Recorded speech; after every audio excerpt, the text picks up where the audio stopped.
Okay, now we're live. Hello, everybody. Sorry about that.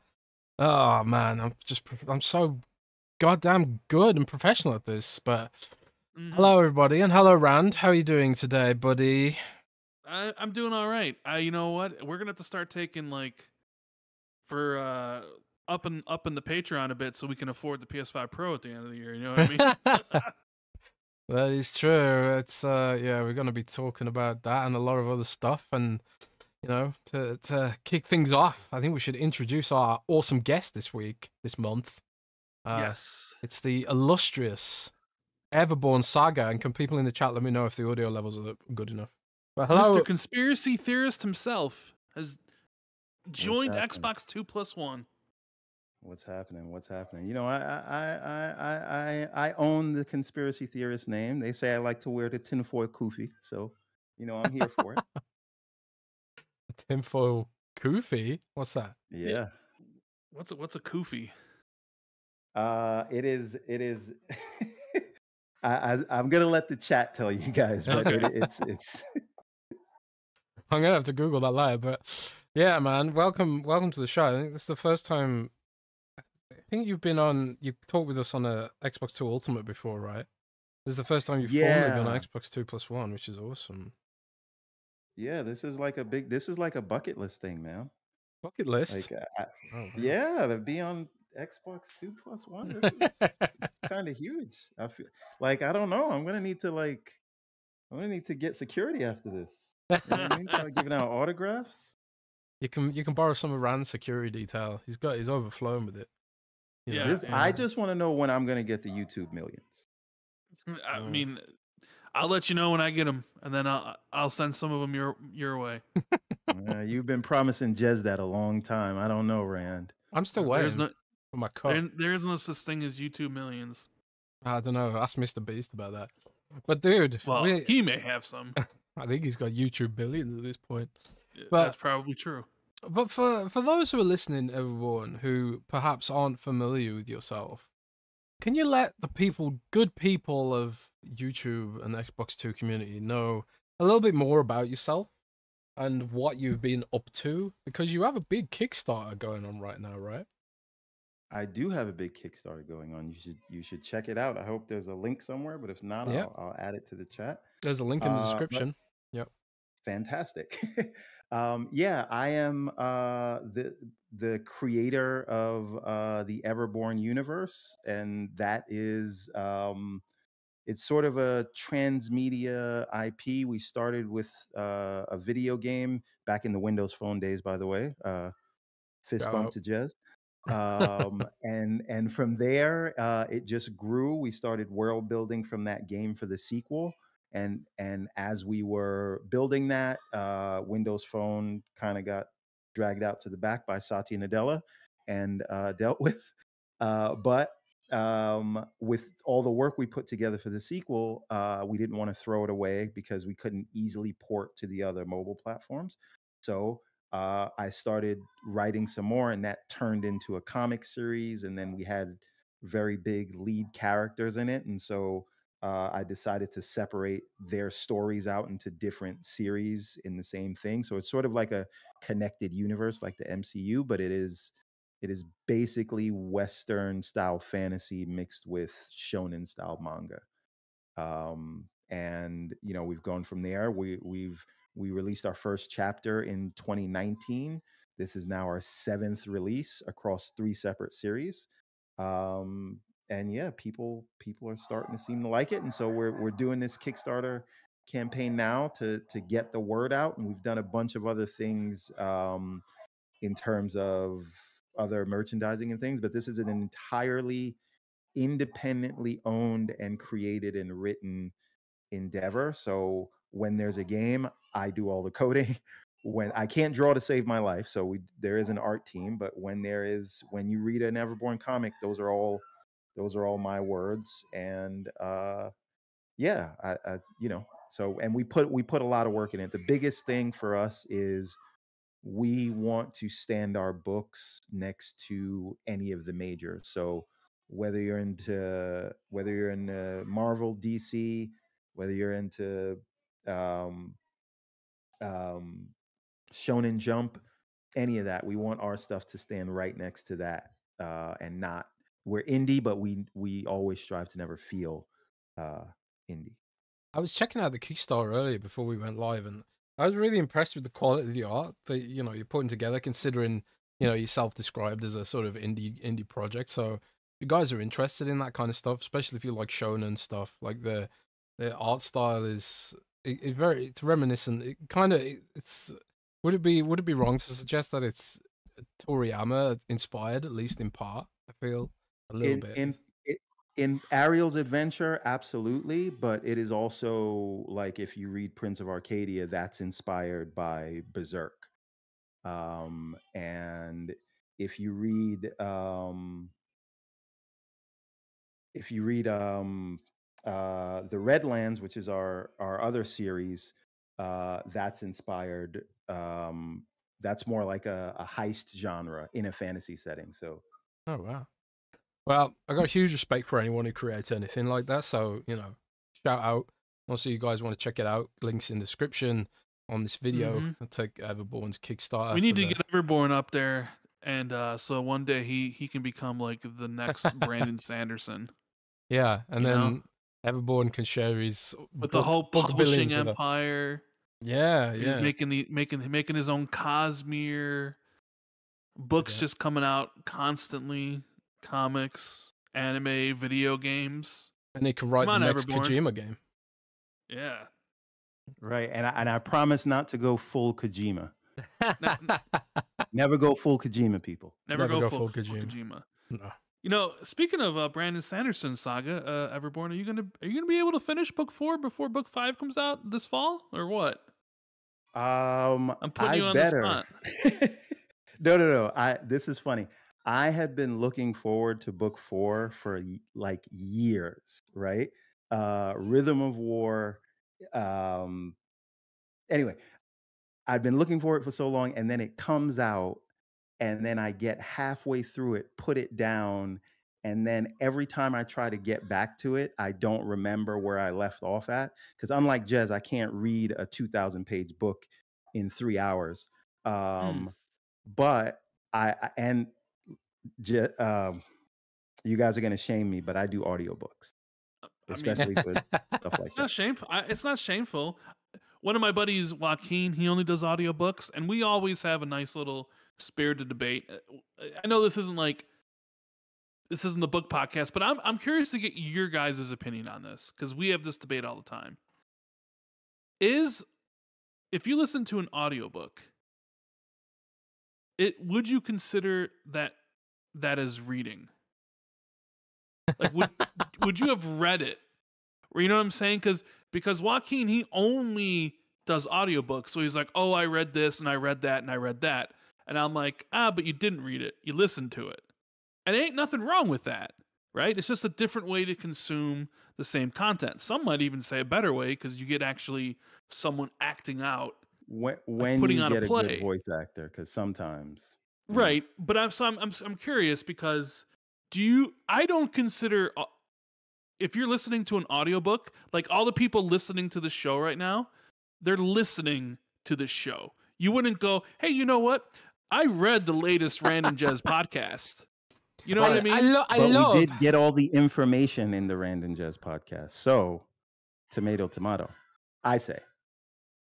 I love how this is one of Rand's biggest pet peeves.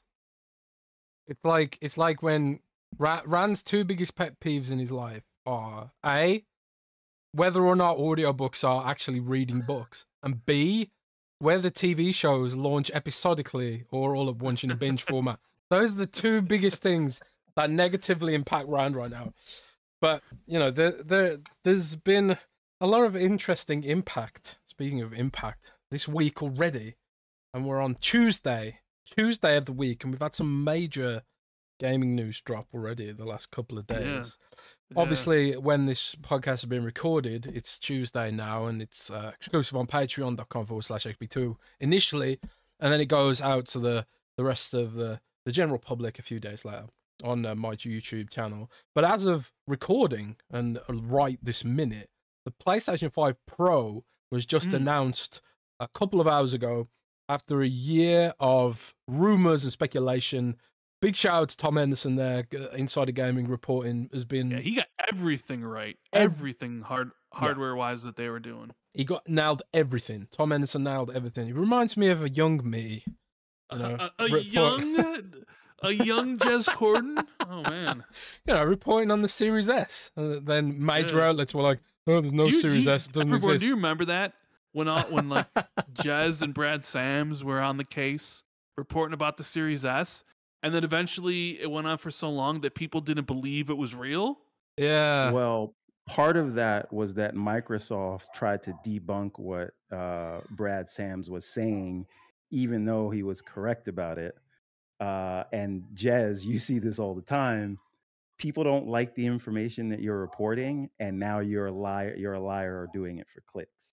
Yeah. So, Well, I do but with the everything for Series clicks. S It's my job. specifically, I do have to give Microsoft a little bit of smoke because they even though they knew you guys were correct, and I mean, what are they supposed to do? Blame Walking Cat, right? But Walking Cat. I love Walking listen, Cat. if you know Walking Cat, you oh man, Walking Cat's awesome, and he's been a big help to Windows Central over the years. Put it that way. And, is he a spy? Like, how does it like? No one knows who he is. He's an enigma, Walking Cat in the night. But yeah, Walking Cat obviously on Twitter is a prolific Microsoft researcher, shall we say? And hint, he was wink, wink. Yeah, hint, wink, wink. And he was often on the case with some of those, you know, early Xbox Series S and X leaks. But you know, Tom Henderson was pretty much, as far as I know, pretty much the only source for PS5 Pro leaks that I read, at least. I'm sure there are other outlets covering it as well, but Tom Henderson nailed everything, so a big shout out to him. And PlayStation and Mark Kearney, they came out today with a YouTube video, to a YouTube presentation showcasing what the PS5 Pro will be, what it won't be, evidently. And one of the things it won't be is cheap. We're going to get onto that part in a second. But did you guys watch the presentation? I suppose we'll start with EVERBORN. Like, what did you watch the presentation? If not, like, you must be aware of the discourse around it. What was your initial reaction to the PS5 Pro, and how do you feel about it? And we'll get Rand's take after. There's a lot of layers to this. So I did watch it, and I have to say that many months ago, I was on record on GCP, that's the Gaming Circle podcast, every Saturday at 10 a.m. EST with Mr. K. Asante. But I was saying I don't understand that this makes sense. Like that, and that's not to say if you're excited about it. I'm not saying anyone shouldn't be excited about it or they shouldn't want to like invest in it.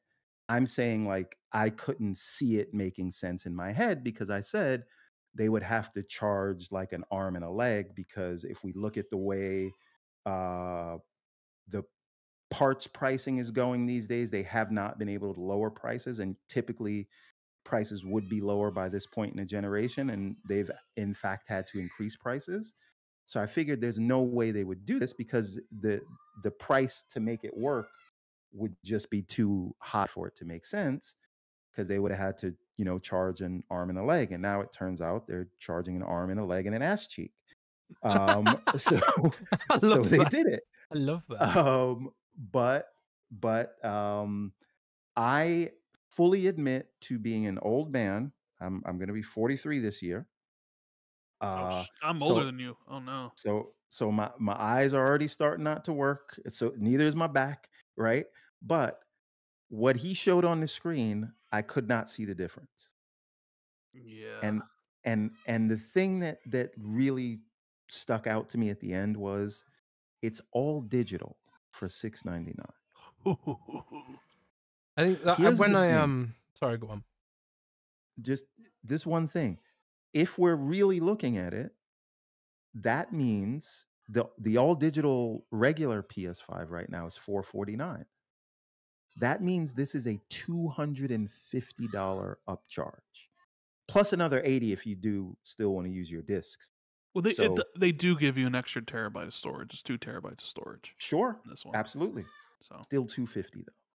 Still a lot of money. And and again, if you want a disc, you got to spend another $80.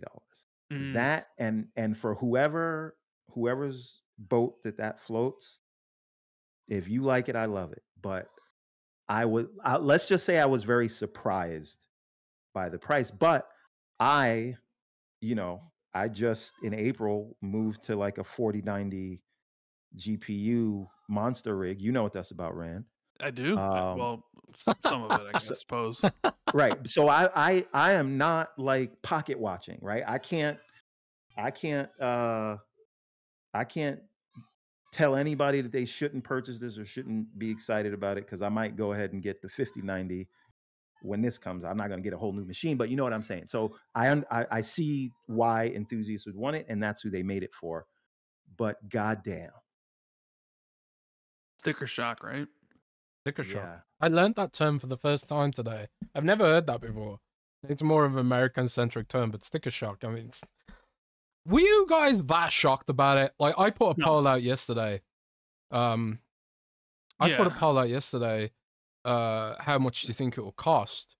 And I think I went from 550 to 700, I think, or something like that. I can't remember the exact increments I did, but like a lot of people were saying it was either going to be $600 or $700, and then like a lot of people in the comments were like, it's going to be $600 for the diskless version and $700 for the disc-based version with extra storage, and they're adding all these caveats and stuff.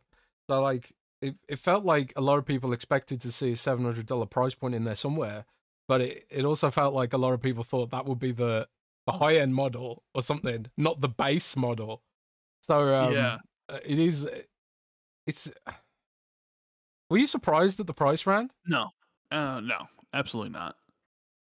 I sort of figured this was going to be the price. I think when the PS5 Pro first came out, or when it was first talked about the years ago or whatever it was, I said if they do two models, it'll be $599 for one and $699 for the other. But I wouldn't be surprised if it was going to be $699 just straight up, right? Because what have I been talking about in recent weeks? I've been talking about how like I feel next generation is going to be expensive and how it's going to be harder and harder to subsidize for these consoles, and that you're going to start to see the price continuously move up and move up and move up, right? We even saw with last generation with how some of the stuff was priced, kind of getting people ready for the PS5 and the Series X, when it was like, okay, we, $399 for like the PS, or I forget what it was, but it was like $499. Was it $399 for the PS4, and then Xbox put out like was it $399 for the Xbox One after they got rid of the Kinect, but then they introduced the One X. And how much was the One X when it originally came out? It was $499, right? Yeah, I think so. Yeah. And then $499 was how much Series X was, and $499 was how much the PS5 was. And we've gone through this whole generation. The Switch never dropped the price. PS5, Series X, and Xbox, no official price drops. They'll do discounts from time, here and there, but no official price drops. In fact, they raised the prices, right? I think Xbox raised prices, PlayStation raised prices. Like, I think PlayStation raised prices everywhere except for the US. Isn't that what happened? Like, they literally raised the prices everywhere except the US. Yep. So But they just raised the price maybe of the controllers, though, in the US. They did. Rand, maybe this is where you're going, but if last generation was any indication, whatever the sort of pro variant or the mid-gen refresh price, that is sort of going to set the baseline for the upcoming generation. Well, that's what I've been saying. Is I've been thinking like next gen, the base Xbox or whatever the Xbox console is. Well, I don't think Microsoft's going to be interested in subsidizing that much for it anymore. So the next Xbox will probably start out at $599. The next PlayStation 6 will probably start out at $599, right? Because you got to factor in inflation and the economies and all that sort of stuff that's going on now. The cost of components aren't dropping. So when you saw Sony talk about all this stuff in their financial reports, you just get a sense that they're not willing to lose money on the hardware that much in esports, especially a piece of hardware, Jazz, that isn't going to bring them any new users. It's Yeah. literally just going to be people already in the PlayStation ecosystem upgrading to a new model, whether it's PS4 users upgrading to the PS5 Pro, PS5 users upgrading to the PS5 Pro. And that money that they spend on the PS4 and the PS5, it all spends the same. So essentially, Sony's looking at it like, we're not going to price this at a loss because our margins are already thin as it is. So we need to price this either at least at even or where we're making money on it. Well, this Because is on that point of subsidizing the hardware. We know from Sony's budget sheets and their balance sheets that they've publicly shared with investors that they do have a margin problem when you analyze it.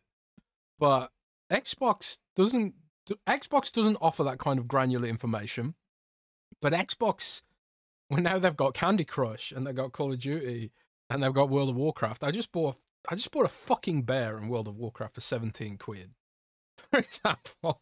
So, you know, they are potentially a margins powerhouse now, Xbox is, when you look at like the whole organization, including ABK. Couldn't Xbox do something hilarious here? And potentially, when they come out with their next-gen consoles in the next couple of years, undercut Sony, who are clearly seeking margins now. Couldn't they undercut Sony and just be like, well, we can get our margins elsewhere, from the cloud, from all these licensing deals, from all these microtransactions? Sony doesn't have the same kind of video game opportunities when it comes to selling digital bears for 17 quid or skins in Diablo. There was a report today around an EVERBORN on LinkedIn where a former Blizzard employee added to his LinkedIn profile that Diablo had made $150 million in microtransaction sales alone. Yeah, I saw that. Yeah. Did you see that? So, and Diablo is like, you know, it's like, it's big, but it's also like, it's not up there with like a Fortnite or something. But if a game like Diablo is making $150 million just on skins and accelerated, it's only been out for a year. And it's only been out for a year, but accelerated battle passes and skins and stuff like that, that doesn't factor in retail sales across Xbox and PlayStation. That doesn't factor or PC, Battle.net or Steam, because it's on Steam as well now as well. Also, don't forget they've licensed it to Nvidia GeForce Now. I don't know how much Nvidia is paying for that privilege. Although, are they paying Ubisoft for that privilege? Probably. All that whole like weird licensing cloud stuff. So could either of you guys see, or both of you guys see, a potential where Microsoft does something hilarious and undercuts the next PlayStation while also being equivalent to, or perhaps even more powerful? No. Yes, I will tell you why I don't think Microsoft would do that. Because for the same reason that the Surface doesn't really undercut Dell and Lenovo, right? Sony now, just by nature of them being probably the largest or second largest third-party publisher in the world, and Sony being one of their larger partners, I don't think that they would do that. I think the days of head-to-head grab market share competition are, in my opinion, unfortunately, behind us. It doesn't mean they aren't going to compete. It doesn't mean they aren't going to be bigger than ever. I just don't know that they would care to go so hard against Sony at this stage. I personally think that that's not great, but I because I think we lose something when they aren't head-to-head competing in that way. Yeah, And I think it's very important to separate that from, are they okay? They're they're the biggest and baddest they've ever been. I just don't know if that specific aspect of the business of competing very fiercely is with Sony is something that they're going to continue to do. Well, I'm sure both of you guys have seen some of the narratives surrounding the price, and I've seen a lot of PlayStation fans blame Xbox for the PS5 Pro being $699 because they feel like because they feel that Sony is now has complete control of the market, and Microsoft has thrown up the white flag and with their whole multi-platform strategy, and now arrogant Sony's fully back in control. And because they don't have any real strict competition anymore, because they view Nintendo as part of another segment, not their own, that because Microsoft has ran up the white flag, that Sony can charge whatever they want now. Sony can raise the price of the controllers $5 or $10 to make up for the disaster of Concord, right? Sony can price a PS5 Pro for $699. It's like, well, where else are you going to get a Pro model for? Because we know Microsoft's not making one. Well, do you agree with that mentality that hell no. Sony is priced as high because Microsoft isn't competing that fiercely with them anymore, or is that just cope? That is full bore cope, and I'll tell you why. At the end of the day, people make the decision to buy a console. So like Microsoft not competing hard enough, or Nintendo, or whoever, I think that's like that's just pure copism, because at the end of the day, it's the consumer who chooses to splash the money on these devices, and the consumers set the market at the end of the day. You have to, it's supply and demand. Sony's offered a supply of a $700 console, and presumably they've got projections about how much demand this thing's going to have. Now, where things could get bad for Sony is if they misjudged the supply, because I remember when Microsoft, and EVERBORN SAGA will probably remember this too, when Microsoft first released the Surface RT, they massively overestimated demand for that product. And they had to take like a write-down in Surface RT, unsold Surface RT stock, to the tune of millions and millions of dollars. I can't remember the exact figure off the top of my head, but at one point, they were selling the Surface RT for $99 because they were that desperate to get rid of the stock. So, you know, like, and presumably speaking, if, like what you said earlier, Rand, Sony knows this is primarily going to be sold to hardcore PlayStation users. They've probably got analysis on user behavior within their ecosystem, the kind of person who would buy this kind of console. I would hope they have a relatively conservative estimate about how much stock to order. Because if you overstock this thing, then you could again end up in a situation where you end up losing money. But EVERBORN, do you have a take in that vein? Well, I mean, yes, and we've seen this happen with the PSVR 2, right? This strikes me as the last vestiges of the Jim Ryan initiatives, and maybe they were so far down the development or production pipeline with this that even if they changed course on it, they'd still have to go. And to the point that Rand was asking about competition, I think you're onto something, because this is an enthusiast device. And if you're a PlayStation enthusiast, like, you are going to buy this anyway, right? You had people right now, the kind of people that this is for, saying, I'm getting it no matter what. Don't watch my pockets, right? This is why we have a t-shirt for sale on everbornsaga.com called Charge Them More. But that's not a joke either. It's really there. You can check it out. No. And I remember where it comes from too. So but again, and to your point, where it comes from, these are people, and I'm not saying this in any way, they've done their market research. They know what their customers are willing to pay. And if people are willing to pay $549 for what is the PS5 disc now? Has that gone up? Or it's still $499. Still $499. Right. But people are willing to pay for that.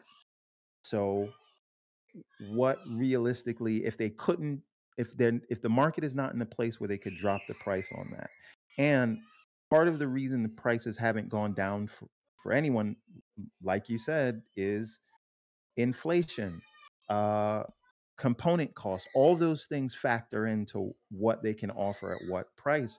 And I think, unfortunately for us, the consumers, we just have to accept that there is a level of inflation and that cost is going to get passed on to us. And no, you don't have to buy it, but that is the reality of, if they were going to make this thing, unless they were going to take a complete bath again just to get people that they already had on their books, then this thing had to be this price. If we saw price drops by now, then I could imagine this coming out at the launching price of the PS5. But that's just not where the industry is in terms of inflation and cost of goods and whatever distribution pipeline. So this, like you said, Rand, this is all expected, and I don't think it has a lot to do with, well, there's no competition in the market.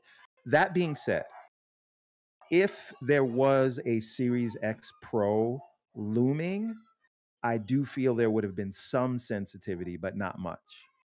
Not in any manageable way, because I don't think Xbox would be able to produce a Pro Series box for, below 650 or whatever. Well, yeah, that's why I think they were pretty upfront about it when they were asked, a couple years ago, if there was going to be a mid-gen upgrade, and Phil said no.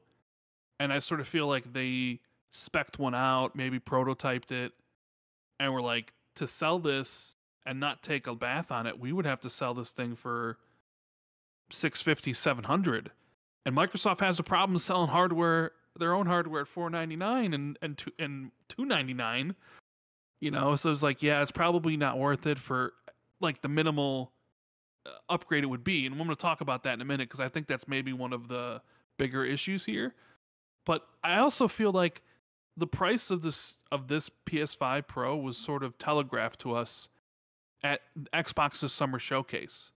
And what I mean by that is, when Microsoft debuted their new line of Xboxes, and they had the adorably digital all white Series X of $449, what was the other console they put out? They announced that day. You guys remember? The Speckle Dust 2 terabyte box. The Speckle Dust 2 terabyte limited edition Xbox Series X for $599. And I thought then, I was like, $599?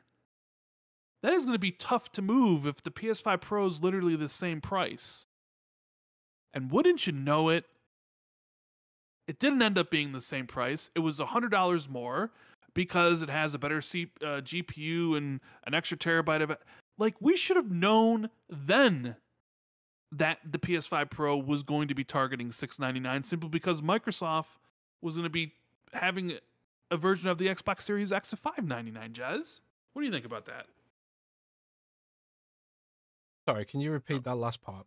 I'm saying we should have known the PS5 Pro was going to be $699, based on the fact that Microsoft priced their limited edition Xbox Series X 2 terabyte system at $599. Because you would have figured, like, okay, the Pro's got a better GPU, it's got an extra terabyte of storage, and Microsoft is trying to sell one for $599. Like, the Pro's going to have to be more expensive than that, and they're not going to want to take a loss on it. Maybe if this was start of a new generation, maybe Sony sells it for $599 and takes a loss, kind of like how they started the PS5 gen out. But it's not the PS6. You have to understand, Rand, we all thought Microsoft was stupid with that $599 price. Well, and I still think they are, but granted, it's a limited edition. But the other thing I wanted to talk about, like this whole 9-minute thing with Mark Cerny, is I really think these things don't, that talking point and showing the old games, which that's all they showed, and they like zoom in to show off, like, oh man, it's so crispy clear, but they're zooming in like 300%. They're like, look at the things in the distance, look at this in the distance. and it's but it really felt like you're paying this money to get better clarity for things that you probably can't see in the distance of the games that you're playing. And Isn't they that didn't show anything new. They didn't like, hey, we got PS3 backwards compatibility, which would have been a big thing. It was like all the games that you are currently playing and have been playing, they're going to look better, but you can barely tell side by side, and you have to zoom in to really even like notice it. And I feel like that is a poor way to sell something like this. I So saw I feel like a couple of people actually were basically echoing that point, where they were like, why didn't they have Digital Foundry come out and do an analysis to prove the system like what Xbox has done in the past, you know? mhm. And You know why? I mean, I do see this argument in a couple of places, because like when I wrote up initially my I very quickly wrote up the PS5 Pro news on Windows Central, and then put a Xbox angle on it, because I know Xbox fans are going to be interested in this, which is why I wrote it up in the first place. And I wrote it up very quickly, and I didn't really look at the spec sheet or anything like that. And I wrote that I wrote something along the lines of it's going to be much more powerful than Series X. But like when you actually look at it, it's not that much more powerful than the Series X, actually. If you take into account like how much more powerful the Series X is supposed to be over the PS5 base edition, and then like you start to extrapolate things like, well, 50% more GPU, whatever, sounds like a lot, but when it comes to real world results, as we've seen from the Xbox Series X, which is supposed to be more powerful than the PS5 base model, oftentimes the real world results don't translate into anything, or translate into negligible differences that you do indeed need a microscope to actually see the benefit of. And I think that sort of, therein lies one of the issues with this. It's like they don't want to be too open about how much of a benefit it's going to be, because that might put off the target audience here, which are the people who have got the disposable income to just buy it without really thinking much more of it. Because if they did like have a full breakdown with Digital Foundry, and Digital Foundry was like, well, actually, it doesn't seem to do that much better, maybe it would put off even those hardcore users, because 700 is a lot of money, considering it doesn't have a disk drive. Presumably, a lot of those hardcore users potentially are people who also buy discs. So then you factor in the disk drive aspect as well. I don't know how much that costs. Is that $50 on top? The disk drive is $80. 80 or 100, right? $80. $80. $80. $80. So you got $80 on top of that, and then you've also got the vertical stand, which I would personally $30. want. Yeah. So you're really looking at an extra $100 on top of all that stuff. Can we just mention, Jeff Keighley, you were doing an excellent job marketing the PS5 today, sir. You deserve a gold star. Hopefully they're paying you enough. And the check clears. Oh my god. Woo, Jeff. Jeff, I like you. Messy. I always like the Game Awards, Messy. but bro, like, look at your tweets today. I mean, you are not escaping those claims that you are a PlayStation fanboy to your core. After today, he's never sir, beaten the allegations. he ain't beating those allegations. Here's the thing. I knew the fix was in when they said we gave an exclusive to the PS5 Pro to CNET and not Digital Foundry. Because I do not believe CNET is gonna CNET? CNET yes. got the exclusive, yeah. Didn't CNET just of all the places, like they could have sent it to Tech Jesus, you know what I'm saying? Gamers Nexus, if you don't know who that is. But they could have sent it to Digital Foundry. They didn't do any of that. They sent it to CNET. And you know what? No discredit to CNET, but they don't do the same. No. Kind of analysis. This credit to CNET. CNET writes articles using artificial intelligence, and they have lost a huge amount of search ranking because they were caught using AI to generate articles, and then Google was like, "Oh, no, can't trust this content," and they've lost tons of search authority Google it. There's like news about CNET losing its crown because CNET used to be the biggest by far, and now Tech Radar is the biggest. My colleagues over at Future PLC, but So I digress. so But yeah, but this is the thing, right? And so yeah. I I I said this while we were off air. I fully acknowledge that I'm old. I could not see a difference, right? Well, Yeah. And that's the problem. Compressed streaming video is not a good way to show those differences, even if you aren't old, you know. And Everborn, Ki- you're not old, man. Like, Rand's old. Rand's out here pushing 70. You know, I suppose Rand's well, old enough to run for president, but you know. I might make a T-shirt like that on everbornsaga.com. Rand for president. Oh my But god, that's a really good idea, actually. it is. By the way, everything, shameless self plug. We use like Adidas, Fruit of the Loom, American Apparel for the distributors for our stuff. So we do have high quality T-shirts. Oh, But I do like Fruit of the Loom. I digress. I have to say. Yeah, it's feels very good on the skin. I'm wearing it right now. But I also, we're launching a new line as a part of the Kickstarter campaign. So check out those add-ons if you're looking at the campaign. But Hey, Everborn, really quickly.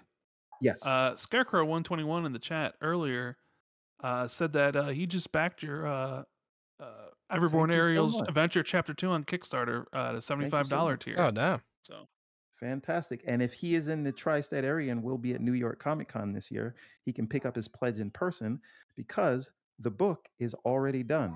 The book will be, everyone's getting their books as soon as the campaign ends. So, so you know, you can be excited about that. But PS5 Pro, another thing that I think we can all be glad about is that they didn't show any comparisons of Xbox games, because I thought, Randy Jazz, that they were going to go up there and say, look at how Indiana Jones is going to look on the Xbox, and now look how it looks here. Because that would have been a straw too far. I would have had to go get the pitchforks and go to Redmond. well, I mean, there's nothing they can really do about that. I mean, Sony's requiring all games that release after September 16th to be PS5 Pro compatible. I don't know what that means. I'm gonna imagine something like Indiana Jones will probably. Well, Indiana Jones is gonna run best on PC. So, but you know, Xbox is, and we'll talk about Xbox's whole strategy later. So it's like, yeah, how will that work? I think the bigger thing with the price is that I think it's why I had people to get off mute, but every screen is an Xbox, Rand. Well, the thing Don't you forget is every screen is an Xbox, but the reason I think people have such a negative reaction to the price points, like, is because I think the pricing is finally there's this like comfortable medium where console gaming exists and PC gaming exists, right? And PC gaming is always viewed as this expensive thing. It's not plug and play. If you want the best, you got to spend a lot of money. And console gaming was always this cheap alternative. And you just wanted to play games. You just bought this $300, $400 box. You plugged it into your TV and you had a good time. But as time has gone on and the quality of the graphics and all that stuff has increased over the years, now we're at the point where these consoles are expensive, right? Like this generation starting out at $499, and the you no longer get those huge jumps in between generations anymore. Of like what a game looks like, and like, oh my god, you remember the jump between PS1 to PS2 or PS2 to PS3? Like each kind of jump has kind of been minimal. Remember the first time you saw Gears? Yeah, it's true. That is Or true. Mass Effect? But now I think because now you're jumping up even further to $699, it's starting to run into that whole idea of like, PC if price I point. invest a little bit more, maybe I should just invest in a PC. Where before it didn't have that. Before it was like cheap enough where you didn't have to worry about it. It was just plug and play, and go about your day and have a good time. Where now it's getting expensive to the point where it's legitimately being like, for a couple $100 more, I could build a pretty good PC and play both Xbox and PlayStation games on this thing, as well as everything on Steam. Maybe PC's of better value, right? And I think people that are normal console guys are maybe finally having to come to terms with that sort of decision, and they don't know what to think or what to do because in their heart of hearts, they're a console guy, and it's like, this is what I am, and this is what I enjoy, and this is kind of how I've grown up, and I don't want to change. But now the price point and all that stuff has gotten high enough, and now you're looking at it and you're like, well, I mean, do I really need this device, or is PC really an option I should consider? And I think people are starting to have a crisis of conscience, I guess is the right way to put it, where they're not sure if like, oh, $700 for this, am I really getting that big of an improvement? It's gonna be, I think the rest of this generation is going to be interesting to see if PlayStation drops the price at all, or Xbox in their base models, and then to see where they go next. Is the floor going to be $599 for the next Xbox? Is that like the baseline going? Is that, are we going to be starting at next gen at 600, at 700, and then everything goes up from there? It's I don't know. It's gonna be an interesting thing to see unfold. I tell you, there's another aspect to this, which again we overlook because we are like console people. We want to be console people, blah blah blah blah blah. But when Sony's out here acting like, and I am someone who would buy an Xbox Series X2 Pro, for example, at $700 because I'm a console person. And even though people troll me on Twitter saying like, "Oh, you're a PC gamer," because I've been playing a lot of World of Warcraft recently. If World of Warcraft was on Xbox, then I would plug a mouse and keyboard in and play it there. But, I prefer console gaming, generally speaking. I like to use my PC for PC things, like streaming this show, for example, or video editing. And I like to have all my social media apps running at on my PC while, I've got my games separately on my TV. And that's just how I like it. I'm not saying it's better. It's just like as a creature of habit, and humans are creatures of habit, especially at our age. It's hard to teach old dog new tricks and all that kind of stuff, and we're stubborn. But when you sort of look outside that sort of bubble that we're in as console gamers, there's a lot of aspects to this that Sony, with these $700 price points, they're opening up a can of worms here. First of all, for what you guys said about you're getting into sort of PC component price ranges. You could spend a little bit more. You can invest in a decent PC and have all the freedom that comes with that, and then sort of climb up the PC, spec ladder as you potentially upgrade. If you buy it like the components properly, sometimes people don't build their PCs right, and then they end up having to they can't upgrade it properly because they just create loads of bottlenecks. But if you build it right, you can build a system fairly cheap to start with that you can gradually improve over time, But there's also, on the topic of price, is cloud gaming. And I know a lot of people don't like to consider cloud gaming as being a threat, but well and truly it is. NVIDIA GeForce Now has gotten so good. Seriously, so good. It's barely distinguishable from playing natively. It's gotten that good. I'm reviewing Black Myth Wukong purely on NVIDIA GeForce Now right now, and my internet in Germany is not the best at the moment. We're currently on 200 meg down, and in the UK I've got a gigabyte down. So like in the UK I expect it to be good, but here is more like an average sort of European experience. And like for the price of an NVIDIA GeForce Now Ultimate, I can get a RTX 4080 PC gaming experience without having to pay for the GPU. I just rent it from NVIDIA, bring my own games via Steam, and basically get exactly the same experience. Like, I was trying to get Black Myth Wukong to run on the Lenovo Legion Go, and I was using all this stuff like loss to scaling to get the frame generation to work, and AMD frame generation algorithms and stuff like that. And it runs okay natively, but it runs flawlessly with GeForce Now. So it's like, why am I bothering trying to wrestle with all this stuff when Nvidia just provides the technology anyway? And I think like there are markets where console gaming already is too expensive for the purchasing power of the region.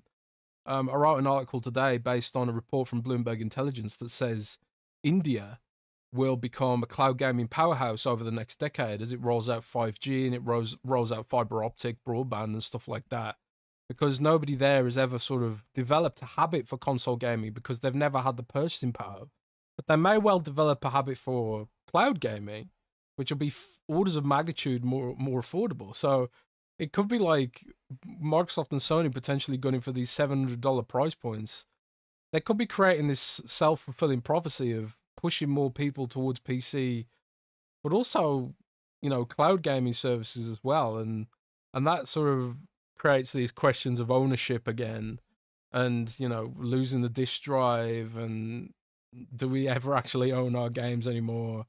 I mean, Steam kind of ripped that band-aid off already, but it's this it's funny because not many people are going to buy the PS5 Pro, but the implications around the price point are pretty huge, aren't they? Yeah. So Yeah. it is, but just there's a few things, right? Like as a proud ROG Ally X owner, which is a $799 Oh, device. please! You're I'm a proud jealous. Steam Deck owner. Get out of here, Everborn. I've upgraded. I've upgraded to the ROG Ally X, and I'm using it big picture mode, and Okay. it works I'm out jealous. surprisingly well. I'm jealous. You know what, Jez? There's actually something I want to talk to you about Roseway, and I want to get your opinion on something. Feel free to leak anything you want, but I do want to ask your opinion on that later. But to this point, something I realized in this generation, and it shouldn't have taken me this long, is that once Sony and Microsoft went over to x86, we've really left the term generation behind, and it's all been the world of min spec at that point.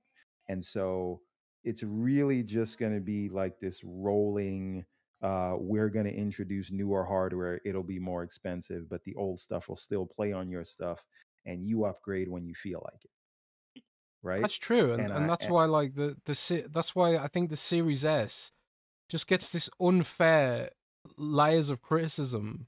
You know, even though like people are cool about the Steam Deck being a potato, but you know, the Series S is like, what did the Series S do? Did it kick your dog or something? the Series S shot JFK. What do you mean? Yeah, exactly. This is all the Series S's fault. See, the thing is this, and I haven't. You are the only person I've heard say this, Jez. But I had been saying this in our private discords where we plan to take over the world. Everyone says the PS5 Pro. That's it. GTA 6. That's where everyone's gonna buy it, right? What I think, the context that I think that leaves out is, yes, for a certain segment of the market, the PS5 Pro makes the decision for them. That is the best place they can play GTA 6 on day one. But if the college football release tells us anything, and how much Xbox sales shot up when people actually had to buy some new hardware, a lot of people just said, what is the cheapest way I can play college football? And they did that. So on one spectrum, yes, there are people that because again, even if you got a 4090, you're playing GTA 6 at 0 FPS day one because it's not coming to PC. So if you want to play on console and you want the best experience, hands down, the PS5 Pro is the way to go. But a lot of people, like 50% of the PlayStation user base and whatever percent of the Xbox user base, which who knows, because they're telling us even though they're not selling the most consoles now, they had the highest console usage ever. So who knows what that ratio is. But a lot of people, when you present them a game that they have to upgrade for, that's when they're going to come in, and they don't care about spending $700 just to play one potentially $100 game. Uh, they're going to spend the $349 or the $299, or maybe it's on sale by then. But maybe this is all for naught because GTA 6 is not going to come out until next generation anyway. So who knows? There is this weird rumor that GTA 6 has been internally delayed to 2026, but I don't know if it was true or not.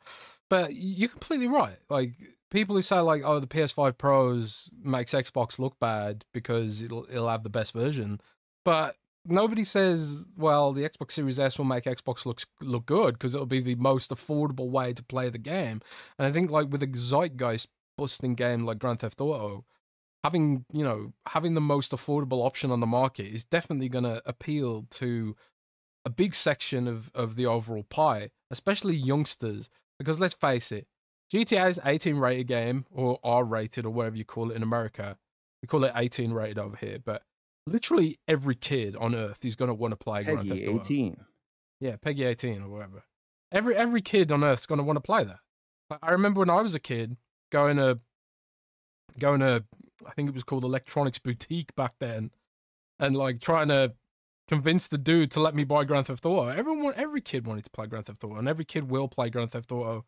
You know, I pearl clutching, be damned. You know, and the Xbox will potentially have the most affordable way to access that. If a kid's like trying to convince their parents to get them GTA, they're more likely to be offended by the PS5 Pro's price point than the game itself. I would argue personally.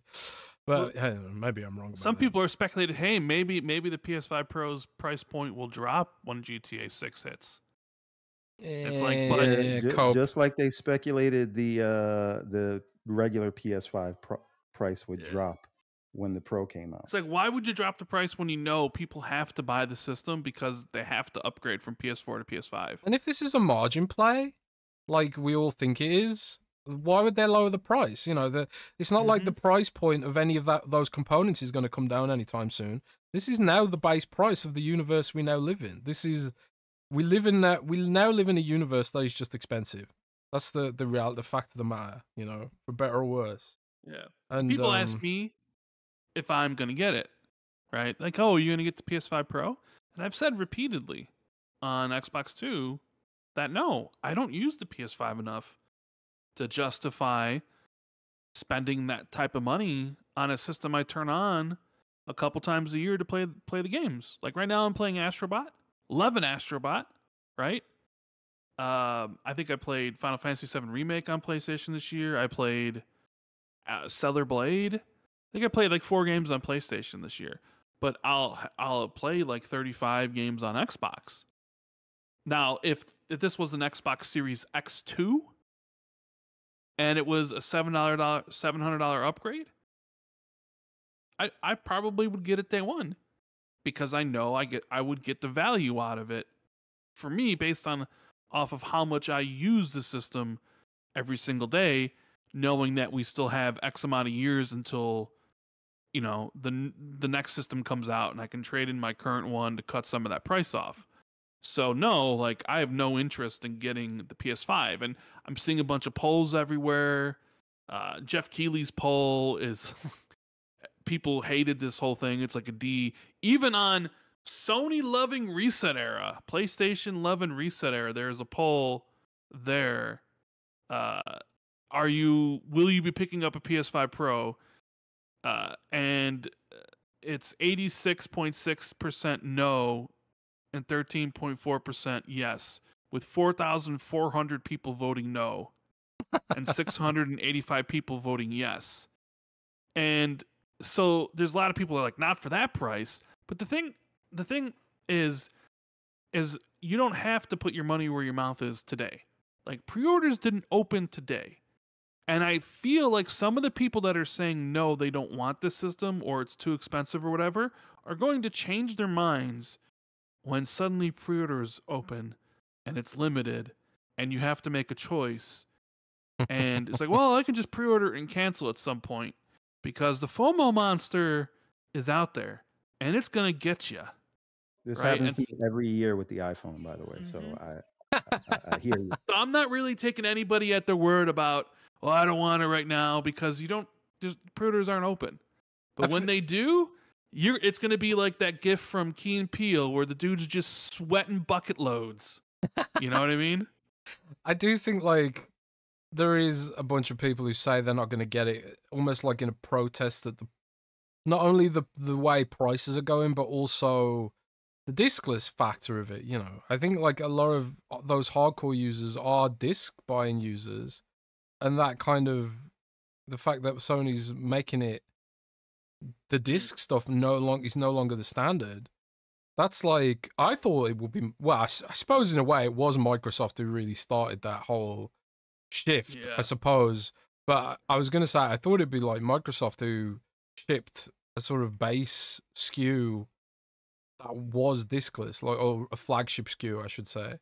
I thought Microsoft would be the one to do it, but it's inevitable. Discs are going to go away.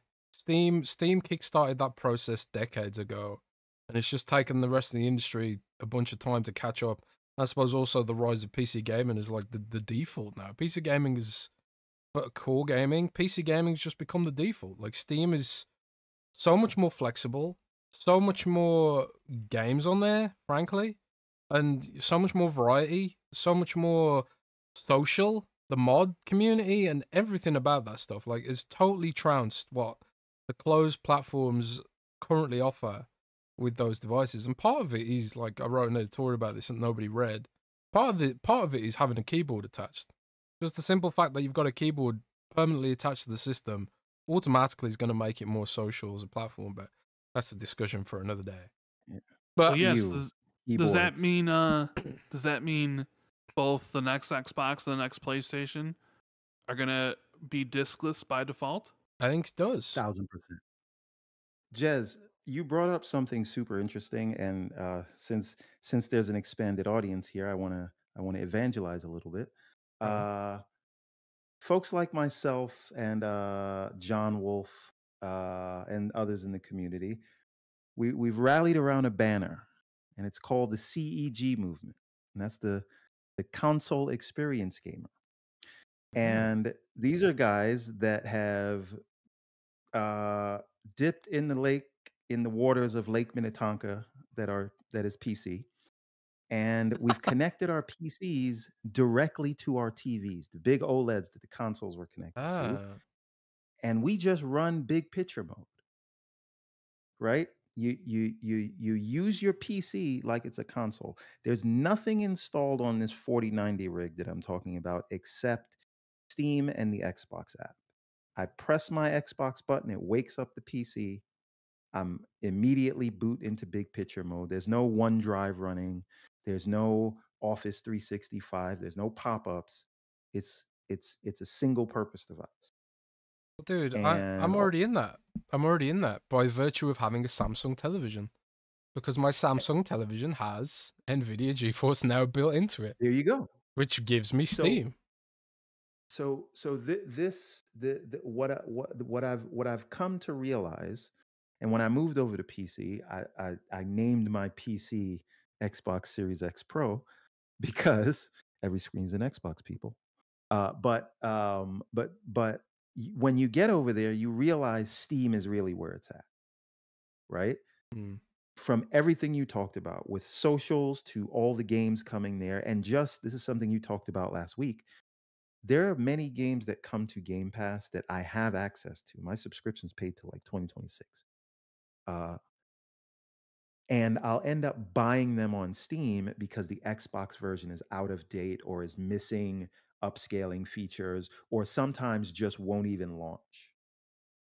So the reason I ask this is, if Microsoft or Xbox hasn't been able to compete toe to toe with PlayStation in the console wars, how far do they have to go? And is it even in the realm of reality that they'll be able to compete with Steam in that PC world? Well, the fact of the matter is that Microsoft I believe, next gen, they're going to sort of live in both worlds. The next Xbox is going to be more PC-like than ever, but it's also going to offer more of a console experience than any PC currently does this side of Steam Big Picture mode. So, like, I do think Xbox can compete in that universe, because I do think one of the plans around this, and this is kind of hinted in Sarah's forwards compatibility team announcement from the spring, the idea is ultimately that our Xbox games will carry forward into that world and maybe even run on PC. Maybe the games we own today will run on a future update for Windows 11 or Windows 12. Maybe there'll be like a dedicated translation layer for emulating that stuff. Maybe it'll, be in the cloud or something. I don't know. But I do think Microsoft is very intent on making sure that when we do move to this sort of more Windows like Xbox universe, that everything we've got will come along with us and also will be a familiar console experience. That's my personal belief based on that's my conspiracy theory. That's my conspiracy theory. So sorry, go ahead. Well, I was going to say, like, in that universe where Xbox can leverage what it's built with Xbox on PC, I think they can compete with Steam, because I think they will offer something different. There are aspects of Steam that aren't the best, and I think, like, if Steam is going to plow ahead with Steam OS, as good as Proton is, Windows is still just better overall. There's more stuff you can do more readily. There's more stuff more available more broadly compatibility wise when you consider Windows over Steam OS, at least right now. That could change over time. I think that's part of why Microsoft's doing this, because I think Steam does represent something of an existential crisis for Windows itself, because right now, for a lot of people, the only reason they still have any sort of vague interest in Windows is because of the gaming aspects of it. And I think, like, in a universe where, Steam develops their fork of Linux to becoming more PC friendly from a usability perspective, not just gaming and Proton and stuff, I think that does present something of an existential threat to Windows itself. So I think Microsoft has to go in this direction, partially to support Windows, because that's part of Xbox's responsibility as well, to some degree, like it or not. But also, I think, like, it'll be better for us. It'll be better for devs. It'll be cheaper for devs if it's all one ecosystem. And I think as well, it could mean that tons of Steam games are also available on the next SKU of Xbox hardware. It could be the case that Steam won't be on the next Xbox, and maybe it's just Epic Game Store or something like that. Maybe there's some deals that have to happen there to sort of feed that through. But I think that is the direction we're going in, personally. But we'll have to wait and see. Maybe it's just pie in the sky stuff. I'm completely wrong. So sorry, if you had something to say, Ren. Well, no, I was just going to ask a question, but if you had something to continue on with that. Yeah, just like to give you just like a real world example, like I'm like I bleed green, right? Shout out to Dirt Griggity. But Wait, how do you bleed green? You don't play on Xbox anymore, though. Wait, I'm getting there. You got to, Okay. I'm taking you guys on a journey. So, day one Xbox fan, Dreamcast refugee, and I believe in the vision of moving beyond a specific piece of plastic, right? I believe in the ecosystem vision. My This is not a concern, but this is like a piece of constructive criticism for them, is that okay, we're sort of not de-emphasizing the console, but trying to make customers understand that that's not the only place you have to play. I'm totally on board with that. But then every one of those other endpoints, if console is just an endpoint, and I do feel like Xbox has the best user experience, my opinion, best controller, all that stuff.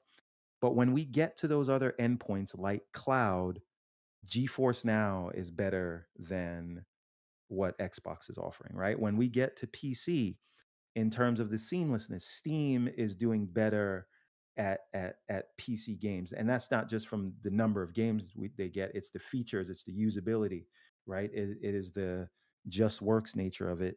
And when we get into the handheld world, I'm waiting for their handheld. I want it. I will throw my money at that, just like people are going to throw money away at this PS5 Pro. They'll probably be the same price.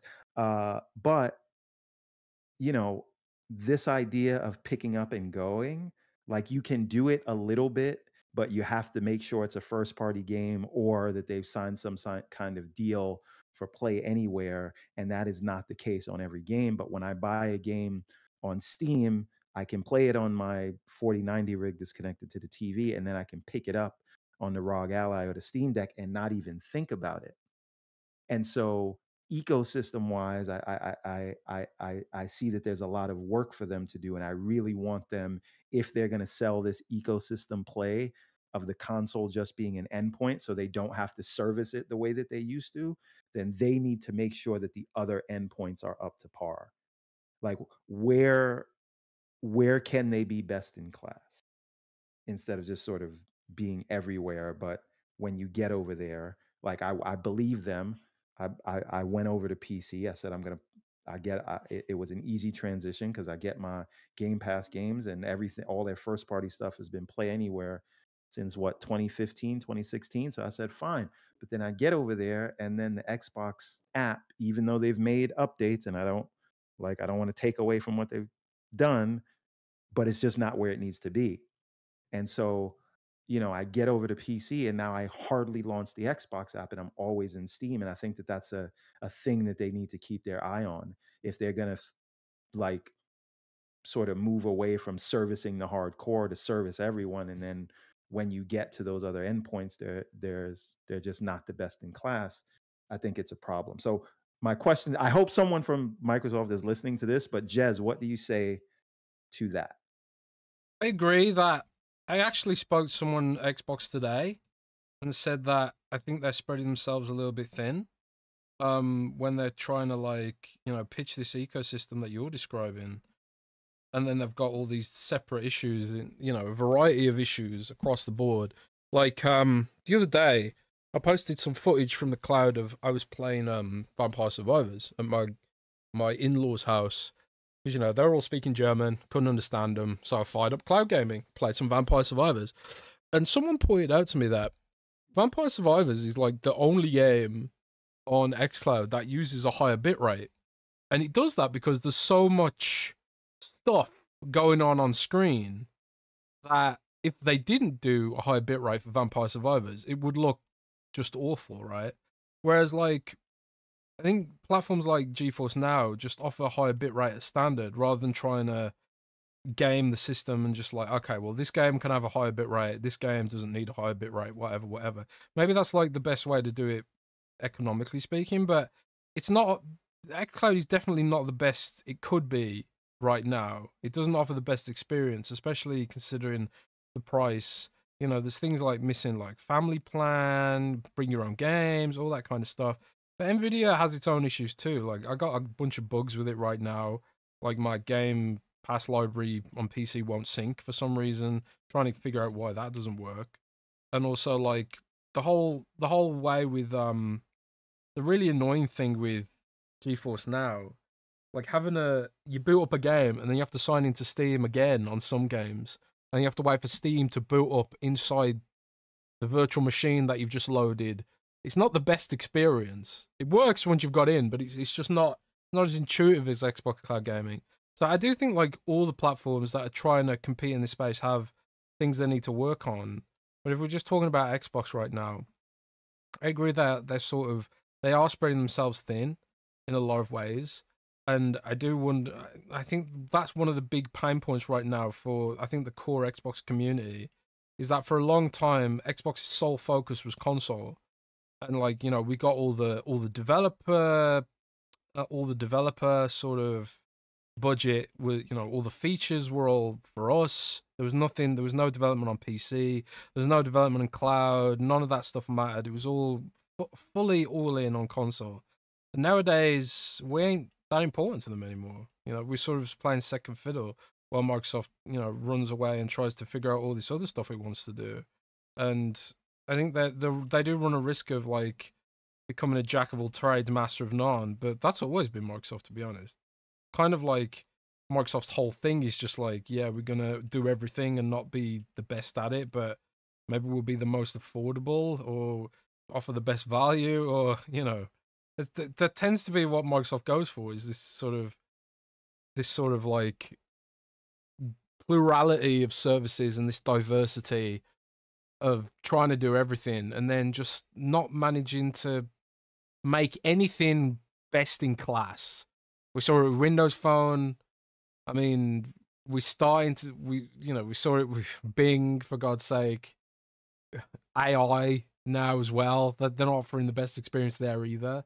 They're doing a little bit of everything. Microsoft 365, arguably not the best experience, but it's cheaper at least than Slack and other services. So, but that's the thing about Microsoft. They're less of a product company, certainly less of a product excellence company, and very much more a sort of we know how to make lots of money company. They know where they look where the margins are, and then they go for that. They pursue that aggressively. So I think Xbox, no matter what happens, Xbox will find success in what they're doing.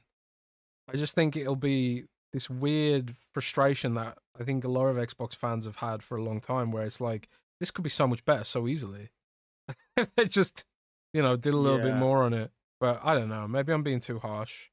No, I get it, and this isn't about Xbox right now. We need to be talking about this $700 PS5 Pro price. No, but yeah, I just because I know you guys get a lot of people that listen to this show.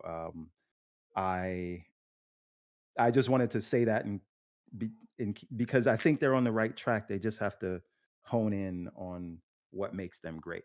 But Rand, get us back on track. Damn it. Well, yeah, I was going to ask, because Jez kind of posted an article earlier. Should Microsoft respond to this? How should they respond to this if they do respond? I've seen people on social media saying that Xbox needs to come out with some...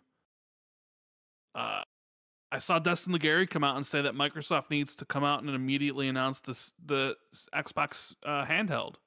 No, they don't. And all these other things. Microsoft should do this to do their own sharing meme and stuff like that. So, do you think there's any way Microsoft could... I did see Stein's tweet. I don't know what you guys think about that. I saw some people call it corny and cringy, where he was like, Amazon Fire Stick for $89, and no console required, baby. It's like, and then it was like all the money left over buy a $600 Spider-Man statue or whatever, clearly making fun of the $700 PS5 Pro. But that's his own personal account. That's not the official Xbox One. So is there... the Series S's fault, man. Yeah, and I did see that Microsoft did officially announce that the Xbox Game Pass standard plan is officially starting. Was it today? Or yes, today, 5 days or whatever today. Oh my god! So is there anything? Save that for next week. They let Sony take the negative news hit. Well, I mean, but they said this months ago. I know. When this was going to happen, but. Should Microsoft be looking to respond in some way? Is there anything? How can they respond if they're going to? What do you guys think? They could announce the PS5 Pro version of Halo Infinite. Ooh, that'd go down like a lead balloon, wouldn't it? Yeah.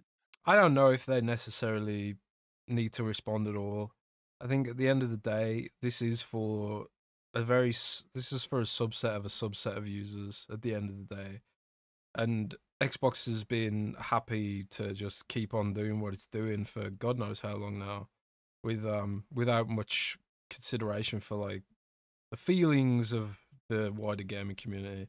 I think there's a lot of games I want to hear about from Xbox right now. I'd rather just let them cook, and they can talk about hardware when we get to that point, but I don't necessarily think they need to respond. Yeah, you want to hear about the whole slate of Final Fantasy games. Yeah, I definitely do.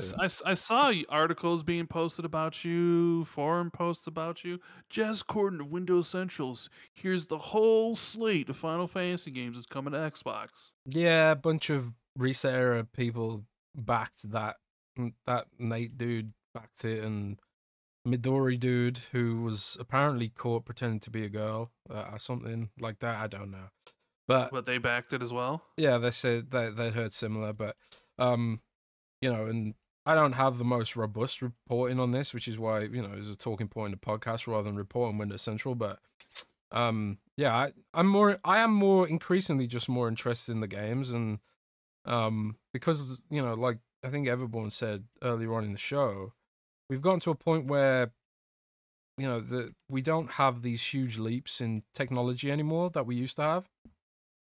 We used to have these massive graphical leaps between generations, and it would be really exciting. It's like, oh my god, look what they can do now.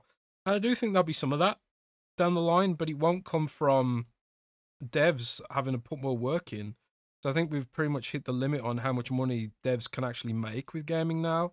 So some of this stuff is going to be on the tech side. Like, how can games look better without extra developer intervention? Like, for example, frame generation. I'm interested in Sony's frame generation technology, for example. I'm interested to see like what I think they call it their spectral super resolution mode or whatever. I'm interested. Pisser. Huh? The pisser. Yeah.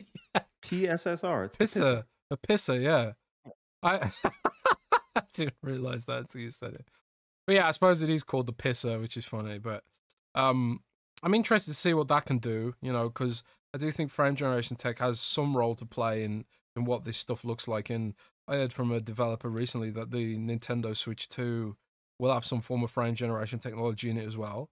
And I've been dabbling with frame generation on the Lenovo Legion Go. There's an app on Steam called Lossless Scaling, which is it's literally a UWP app you can just buy on Steam for like $8, and it injects some frame generation algorithms into your game, so you can get better frame rates and higher resolution on hardware that doesn't necessarily potentially support it. So I was using it with Black Myth Wukong a fair bit to try and see if I could get more juice out of it, and it works pretty damn well, but there are limitations on this tech. It can induce lag, for example. It can induce input lag, sorry, because there becomes like this disconnect between the video and how your game's controlling and stuff. But I think it definitely has some kind of role to play down the line. And so I want to see what Sony's implementation looks like there, and if like Microsoft has its own direct super resolution stuff that it's working on with AMD. I want to see what that looks like as well. But as far as Microsoft responding directly to this, I don't think they need to. I would rather let Microsoft cook, let them announce that they're doing a handheld when they've got it fully specced out and confirmed that that's what they're doing. And give us a glimpse at the future of Xbox, and just sort of put all this drama that they've had over the last few months, just put all that stuff behind them, and just be like, look, we're still here, we're still doing what we're supposed to be doing, we're still trying to deliver for you guys. I'd be happy with that. I don't really think Microsoft needs to worry about this PS5 Pro stuff at all, to be honest. But I don't know if you guys think differently. So, I mean, there's different. Okay, I don't think if they did anything, it would make a lick of a difference. But I do appreciate that that Sony is making something that speaks to their most hardcore fans, right? Yeah, I So, appreciate that too. That's a good point. and because the real question is, right, if this is something designed for the most ardent, because let's be very realistic and clear, there's no one that was waiting for PS5 Pro to buy a PlayStation. If you wanted a PlayStation, you were going to get it by now, or you're waiting for the price to drop, right? Mm-hmm. Or you're just waiting for a game that is going to require you to upgrade, right? So this is for their most ardent customers.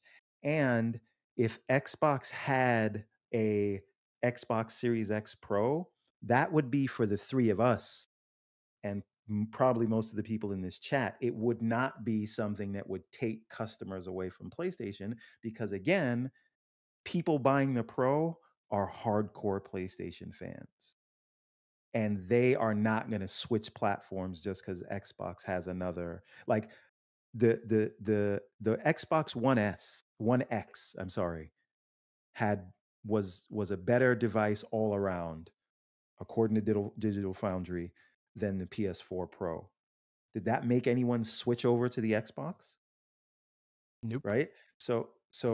But it was a good PR hit, and it is something that made us, the fans that stuck with them, happy. So I think there is something to that, and Sony should be praised for that, and that's what a Series X Pro would do.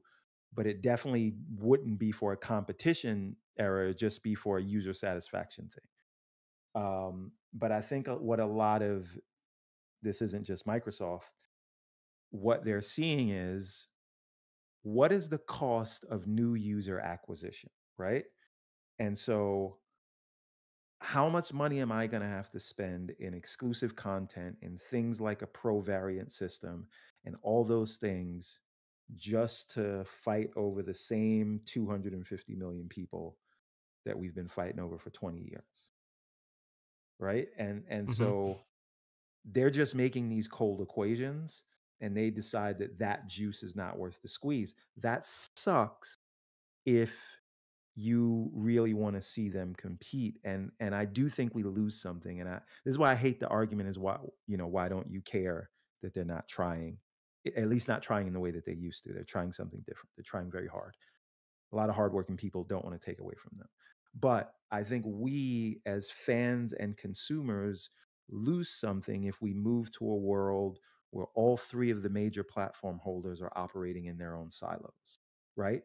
There's a reason Nintendo never has to lower their prices and can sell you cardboard, because they have locked up that specific part of the market. And there's a reason that both the Series X and the PS5 were $499 at launch, because there is price sensitivity to customers, yes, but also there is an element of competition where you can't come in way lower or higher than your direct competitor. If they're not competing anymore, they're not going head to head, they're going to have different launch windows, they're embracing each other by putting the titles over there. And it is not a one-way street, because last I counted, PlayStation has how many games now? They've got Destiny, this thing, and Marathon's going to come out, if that game ever comes out. But my point is, if they're not seeing each other as direct competitors anymore, that means they're not fighting to take our dollars from the other person. Mm. And I do think we lose something there. And so I would, even though I know it wouldn't make a lick of sense, it would just make us happy. I would like to see them still at least trying to fight the good fight. Yeah, I mean, I agree in essence that competition is important. For consumers, it's very, very important. And I think, like, I bitch and moan about the CMA giving away the cloud rights to Ubisoft a lot. Because I want Diablo on xCloud, But at the same time, I was reading an interesting figure recently where it was like, there hasn't been a single $1 trillion company emerge from Europe in 50 years or something. It was something like that. I can't remember the exact numbers. But basically, What it was... about the East Indian Trading Company? I guess they're older than that, right? Yeah, I don't think they're still around, my dude. But you're basically the I can't remember exactly what the figures were, but the gist of the analysis was that Europe's overregulation of competition has prevented the rise of a Apple or a Microsoft or an Nvidia in Europe. And the article was sort of speaking about that like it was a terrible thing. It was a terrible thing for Europe, blah blah blah blah blah, and all that stuff. Then I was sitting there and thinking, like, man, but like, there's so much good stuff about Europe from a social perspective that you have to wonder, like, is it really a bad thing that we don't have these trillion-dollar companies or not? Is it maybe not a good thing that we have like more smaller companies that compete against each other? Like, for example, take Britain. You know, I read that in America, Comcast pretty much dominates certain states for as terms of in terms of like what the ISPs are on offer. In the UK, there's like I think there's like 7 or 8 broadband companies operating in my area, and they're constantly sending me offers, and they're constantly trying to offer the lowest prices and all this kind of stuff. And it's just like, well, that's what competition's meant to be, you know. But console gaming just isn't big enough to require that many different companies, I guess. So, but yeah, I mean, I made this point on Xbox 2 last week that even game developers, they want to see these companies compete. They want to see Microsoft and Sony compete because Microsoft and Sony could increase their price on them as well. They'll be like, okay, now you're off. Now you owe us 35%. You know, basically like what Apple does. Like every mobile developer Right, because hates they, Apple because there's no competition in America, none whatsoever. And Apple's just like, yeah, we'll gouge you to hell. And nobody makes any money on Android, so they just have to follow Apple's rules forever in perpetuity. And that's so not. you brought up. Sorry, go ahead. No, that was it. That was my whole point. No, but so you brought up two very important points that I think illustrates this, which is we can say regulators are stifling innovation. I don't know if that's necessarily true. I do think a lot of the regulators got it wrong vis-a-vis ABK. Although serendipitously, I think if Microsoft had been thwarted from getting ABK, they would be forced to compete even more. But we can have that discussion another day. Um, but if we look at what regulation has wrought just for the real big bad monopoly that is Apple, um, they were forcing me and the rest of their billion customers to use their charging cables, right? It's regulators Yeah. that force them to adopt USB-C. It's regulators that force them to allow third parties to access their payment APIs. It is regulators that force them to adopt RCS because they were literally making Android texts worse by not supporting the RCS standard, right?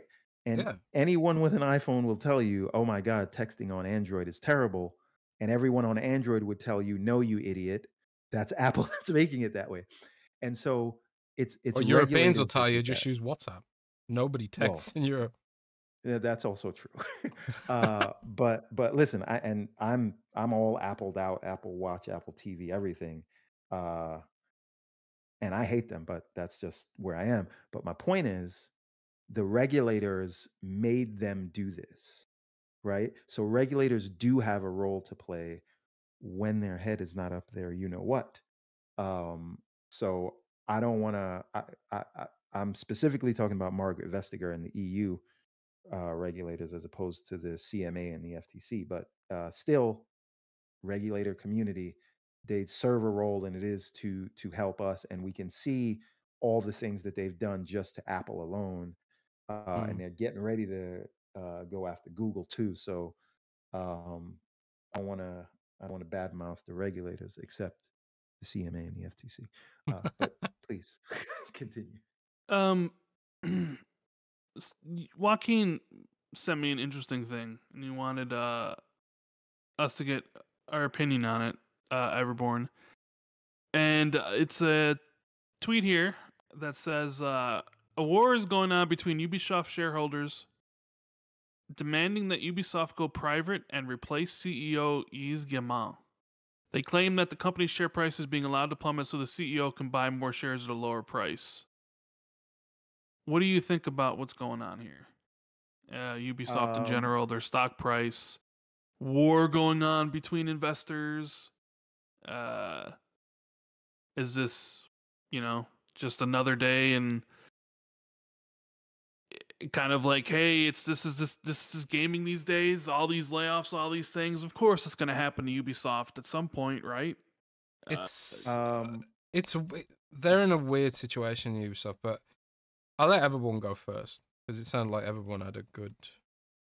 wanted to Oh, say yeah. something. I mean, so there's a few things. First, I want to say I've seen a lot of people suggest, oh, this might be Microsoft's next target. No, it won't. And even if Microsoft wanted them, they agreed not to acquire Ubisoft for a minimum of 15 years because of that ABK licensing. So Yep. you can forget about that. But this writing had been on the wall for a while. They were in trouble before they let Tencent take like a 15% stake and then a 50% stake in the Yves Guillemot's company, which owns a large stake in Ubisoft. So um, I think the fact that Star Wars didn't hit the way they needed it to, although it does look like a very good game. I'm waiting for it to come to Steam. And then Prince of Persia came out. That didn't hit the way it was supposed to. Again, probably because it wasn't on Steam, but what do I know? Um, and then they've just had a string of things that, like Skull and Bones, that just didn't do the things they needed it to do. And they were already cash constrained. And last I checked, and this was a couple of days ago, so maybe there's been some fluctuation. Ubisoft was down below $2 billion market cap. And I want you to think about that: $2 billion, right? Um, and so that, and I also would like to point out Sega at this point is worth 3.9 billion, and that's Sega Sammy with the hotel business as well. So that's how precarious things have become from them. And you know Capcom, Sega, a lot of the other guys, EA has been doing very well. Obviously Take Two's in a great position right now, but Ubisoft, since 2020, 2019, has, like, we've all thought like they were going to be the next domino to fall in terms of something bad happening or some form of an acquisition by someone, whether it's the Saudis or Tencent or some people thought Microsoft, but again, that's not happening. Um, so this is just more par for the course. And when Outlaws didn't set the world on fire, um, I think this was going to be bound to happen because there was a lot kind of, I think, writing on that. And then we'll see what Assassin's Creed does, because maybe that'll be a lifeline for them this year. Although that's kind of mired with rage bait controversy. But again, that's a whole nother topic. Yeah, everyone knows how I feel about Ubisoft there. I haven't enjoyed a Ubisoft game truly for a really long time. I think there's something Ubisoft, like, I don't know what it is about them, but the games just have this level of blandness that feels like they're developed in a factory. I really struggle to put my finger on what it is about Ubisoft games that just don't hit for me. But I feel like a lot of people are starting to feel that now about their games, and I don't know, the development by checklist system they seem to have there. And it's a shame because you can feel how much work goes into them. Like Assassin's Creed Valhalla is such a huge fucking game. It's absurd how big that game is. It's just massive, you know. And it's like, how can I sit here and say I'm finding it boring? You know, I almost feel guilty for saying that, but it's true. It's really hard to sit there and be like, this game is super duper fun, because they just rarely are truly fun for some reason. Um, but But I think part of the reason they're not fun is because they're so goddamn big, right?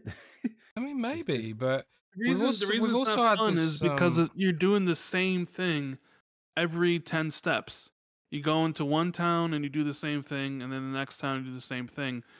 It's just, you're just, that's why it's not enjoyable. Like, I should rephrase that. It's enjoyable the first couple times you play it, right? You play Far Cry 3, Far Cry 4, Far Cry 5, right? But then, like, the whole Far Cry formula becomes so repetitive that it's just like you're rolling your eyes, because it's just like, oh my god, can you come up with something new? Same thing with Assassin's Creed. It's like you plug it in and you start playing it, and you're like, I've already played this game. and every single encounter plays out the same, and it's just a checklist of things to mark off, and it almost seems like you're not doing it because you're having fun, but you're doing it as busy work. You know, Mm. like we've all been there with Ubisoft. At one point, I thought, like during the 360 gen, if you'd asked me who the best developer was, I would have said it was easily Ubisoft. Ubisoft was putting out an amazing cadence of great content during the 360 gen, and I loved it all and I played it all. But at some point, their formula became so successful. Not only did their own studios copy it for everything, but other publishers started to copy Ubisoft's formula. So like every open world game has essentially become a Ubisoft clone. And then you play those and you're like, and then you go back to play Ubisoft one and you're just like, I've been here and done that. Where's the enjoyment anymore? And sometimes the only way to get the enjoyment out of it is to skip parts of a series. Like for me, I didn't play Origins. I played Odyssey and I loved it. I skipped Valhalla. I'll probably play Shadows and I'll probably really like it because I'm not, I didn't play Valhalla, right? It's just that monotonous experience that at first seems very enjoyable because you're caught up in everything that's going on, but then it's kind of like you notice the magic trick, and once you notice how the trick is performed, it no longer holds that kind of like specialness to you anymore because now you're looking behind the scenes, and then you're just like, yeah, this doesn't do it for me anymore. You Mm. know? You realize the Emperor Gimos is wearing no clothes. Yeah. Um, Evermore, what do you think about everything going on at Warner Brothers? Oh man, that has been a shit show since that's been Dawn of time. Jesus. Yeah, because it's like since AT&T bought him. And before that, when Time War listen, Warner Brothers is a money laundering scheme. Okay. They have been moved around like to AOL, to Time Warner, to AT&T. Now they're being moved. They were sold, and I want you to think about this. They were sold to Discovery for more than Discovery was worth because AT&T sold them to shit along with the debt that they borrowed to buy Warner Brothers, right?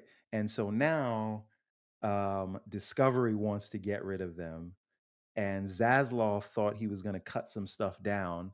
By the way, you know, y- Zaslav is famous for one thing. This is his claim to fame, and anyone in the chat, you can look this up. He is the guy that spearheaded Honey Boo Boo, the reality show. Excuse Oh, me? Yes, look it Honey up. Boo Boo, huh? That's a name I haven't heard in quite some time. Right? So and his job was to kind of streamline the company so he could do like an asset flip, right? He was going to treat WB like people treat the Unity and Unreal asset store. And flip it off to someone, and now no one wants it because we're in a downturn, right? So I don't know what happens with that next, and I don't know who the sucker is that's going to take it off his hands. And it sucks because they own DC and they own so much great stuff, and I'm still a fan of House of the Dragon. I don't know if you Doesn't seem saw like George Martin is anymore. well, listen, I have my issues with George Martin because he needs to finish his damn book And instead ain't of ever worrying about how happening. people are adapting it.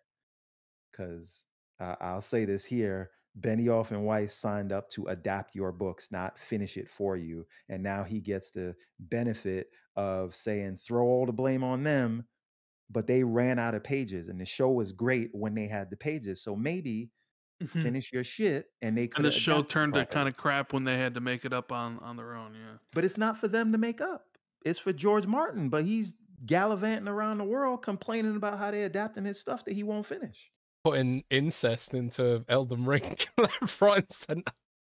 Yeah. He's got incest right up in Game of Thrones, so. Well, that's what I mean. Not, His contribution to Elden Ring was basically just put incest in it, and then that's the meat. Oh man, I am I'm not letting George Martin off the hook. So when he complains about what they do on the TV show, and by the way, if you've read the Fire and Blood books, there's a lot of in the middle stuff that the showrunners have to fill in. Why? Because Fire and Blood is not like the Song of Ice and Fire where you're in the story. It's a not. historical retelling of events that happened in the past. So it's just cliff notes. So It's they're like an basically encyclopedia almost. Exactly. And so the showrunners are tasked with actually realizing these characters and giving you the moment to moment. And that's not there. So I don't think that he has the right to complain about how they chose to do what he didn't give them. Yo, who thought Everborn would be more energized about George Martin and Warner Brothers than $700 for the PS5 Pro? Oh, I'm that's sorry. because Everborn's a PC gamer, so it doesn't really PC affect. I me thought you anymore. were gonna say it's because I'm a writer, but sure. I mean, okay, yeah. And it's CEG. God damn it. Yeah, CEG. What do you think about the DC slate? Everything going on with James Gunn and everything. I am at DC where I am with Marvel, which is I will believe it when I see it, meaning I hope that I know that he understands what Superman means. And I enjoyed his sequel to Suicide Squad. And I enjoyed the John Cena show, which I could Peacemaker. Yeah, that was great. That was a great show. So was it good? I heard it really was terrible. You'll like it. No, Peacemaker was great. Oh shit, I didn't know that. John Cena was great in it. That's good to know. I'm gonna have to see what he does with Superman. You want to hear something controversial? Uh-oh. Okay. Everyone's gonna hate me for this. Okay. Henry Cavill is not a good actor. He's great. I love him, right? And he looks exactly like I think Superman should look. He does not have the charisma and gravitas of a Christopher Reeves. Damn. You're it's going funny. hard with that take. We all know this, and nobody wants to say it. Right? You're not the first person I've heard say that, actually. So, and this is the thing. Like the part of the reason. First of all, you don't put Zack Snyder, the edgelord, in charge of a whole universe. Although I do love what he did with The Watchmen, but that might have been the last movie that I really. Oh no, Man of Steel. I thought was fantastic. It did not get it got a bad rap, but I'm just saying that I don't think Henry Cavill can be what you need to have a successful Superman in today's world, right? It was so I hope this new actor can have the gravitas of what a Superman needs to be, but also be able to do the Clark Kent. If you look at the acting chops of Christopher Reeves, when he transformed his whole body and mannerisms into Clark, it was like he was a different person, right? And I just never saw the charisma there that you need for that character. So we'll see what they do, but I do believe James Gunn knows the assignment. I don't know if he can pull it off.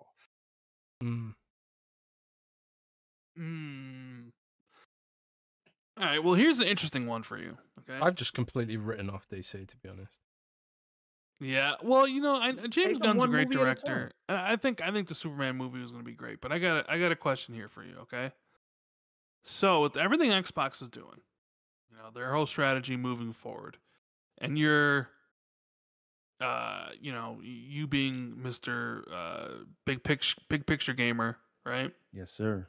Is there anything Xbox could do with their next hardware that could get you to move back from PC into Xbox console hardware? This one's for me, right? Yeah, well, yeah, because Okay. So So Hey, I'm still on To get you Xbox, damn it. to get you to drop the big picture mode and the ROG Ally and the Steam Deck and being like, all right, Xbox, you did what I wanted you to do. I'll come play on the console again. Is there anything that can do, or is that does that ship has sailed? I think the better question is what is going to keep me in their ecosystem? And to me, it is Xbox OS.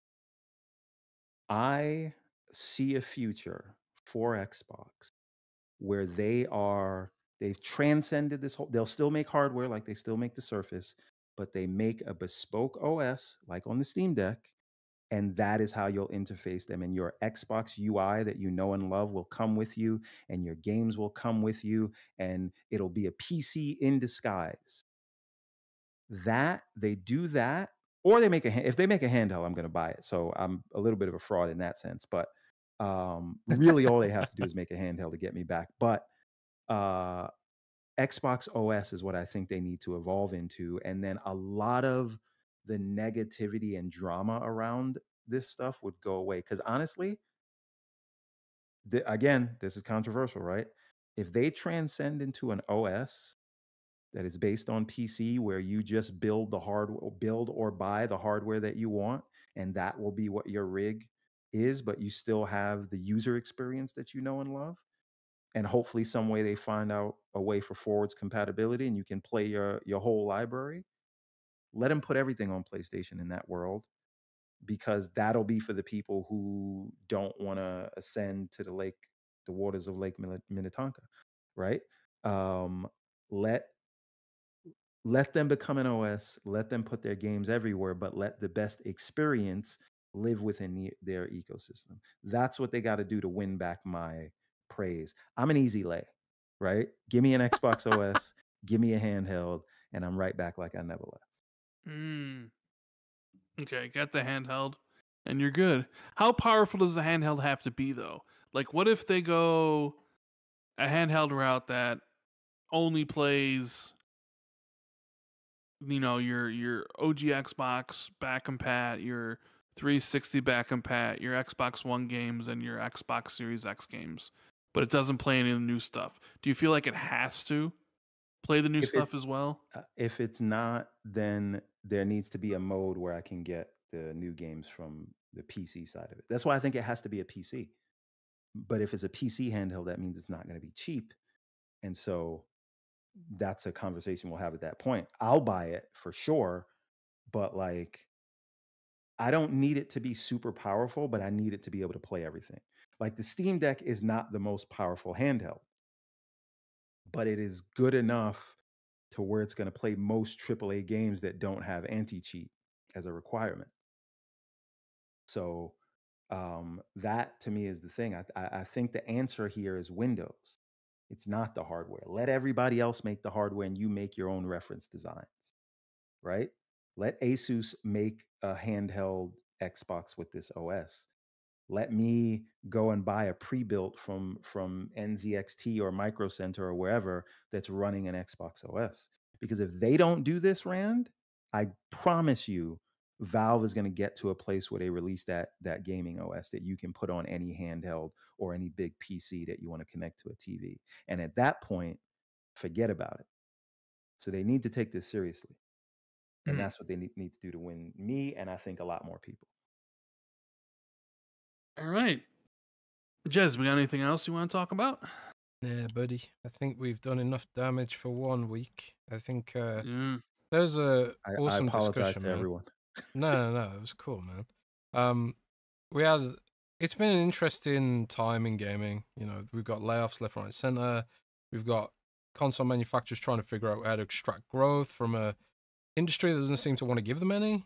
It's a strange universe we currently find ourselves in. So, I think a lot of people are kind of soul searching right now, especially console players who are so used to being special and having this very regimented, almost traditional cycle where we get a new console, it's more powerful, it's significantly more powerful. And I honestly think the last generation broke that.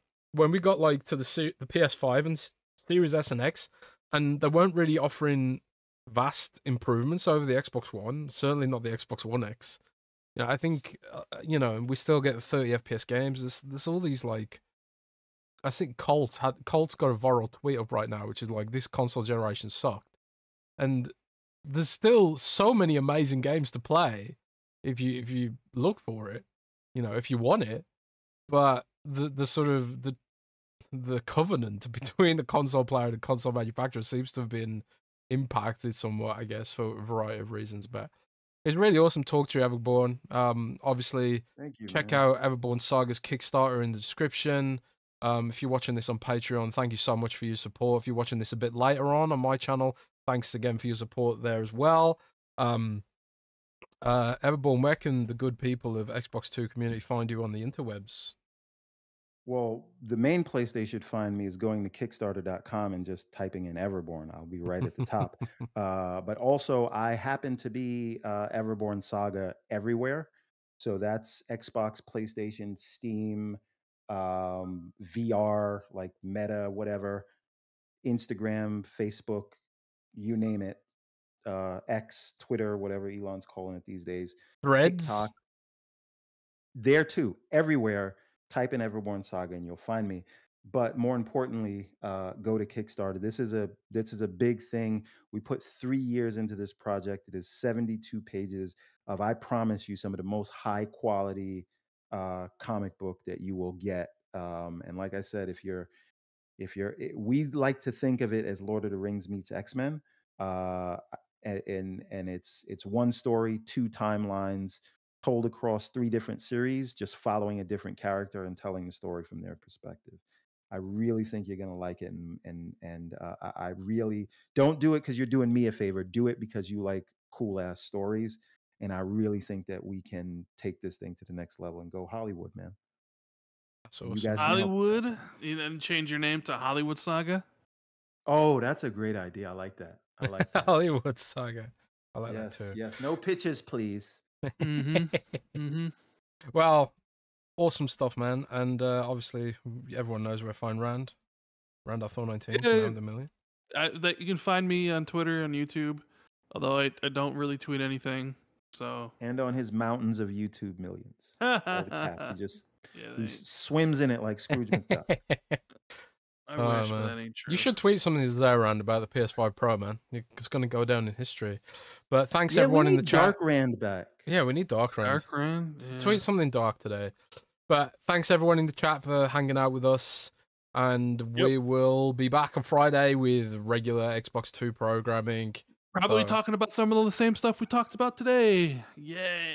Yeah, but there might be further developments. I mean, I'm intrigued to see if True. like because the pre-orders go live at the end of this month. So maybe some outlets will be invited to actually go hands-on with it. Maybe we'll find out some more details and all that good stuff. And who knows, there'll be some Xbox news between now and then. Isn't there supposed to be like a Nintendo Switch 2 reveal this month too? Yeah, maybe. Maybe we get the Switch 2 being revealed and taking away all Sony's thunder. Maybe Xbox will just be like, fuck it, let's just... Could you imagine Sony's like, Nintendo Switch 2, $699? Hey, guys, you know what I'm looking forward to the most? What? The epic King David rant we are about to get on Sunday, because you already know. Oh, yes. That's going to be fun. I thought you were going to say Wind and Truth December 6th or December 5th or whatever. Well, I'm not looking forward to that until I finish. That's what I'm looking forward to. I actually started my Stormlight Archive reread. I reread Way of Kings and Ward of Radiance last month. And next October I'm gonna do Oathbringer. In November I'll do Rhythm of War, so I can just be ready to go right in December. Start Wind and Truth. Would you agree that this so far, and I know we're not at the end, so maybe book 5 will make up for it, but I feel like book 4 might be the worst in the series. It's an amazing series, so that's like trying to compare Jay-Z fandom albums, considers it the worst. It's the one that has the lowest reviews, but I mean the reviews are still pretty high. But yeah, most people consider Rhythm of War to be the worst one of the 4. I just think he spends too much time with the mechanics of the world and explaining how those things work. And to me, it's not enough. It's not as engaging of a plot, and the plot is there, but I honestly feel like that Well, book you don't could have like been like You don't like 30% Kaladin smaller. doing his impression of Die Hard? Yeah, I mean, I'm kind of tired of Kaladin just like having these crises of conscience. Like, how many times are we gonna do this? Just believe in yourself, man. Yeah, but you know, in real life, depression just doesn't go away just because you. That's true. That is true. So, but You know, anyways, you know Jez what is gives me like, "What are you guys depression? talking about? What, hearing us talk Book, about this stuff? yeah, book talk. That's what gives me Book depression. talk. Book talk. Yeah. Yeah. Well, anyway, guys, we're getting out of here. Thanks, everybody. Alright, See you on later, Friday. guys. Take care, everybody.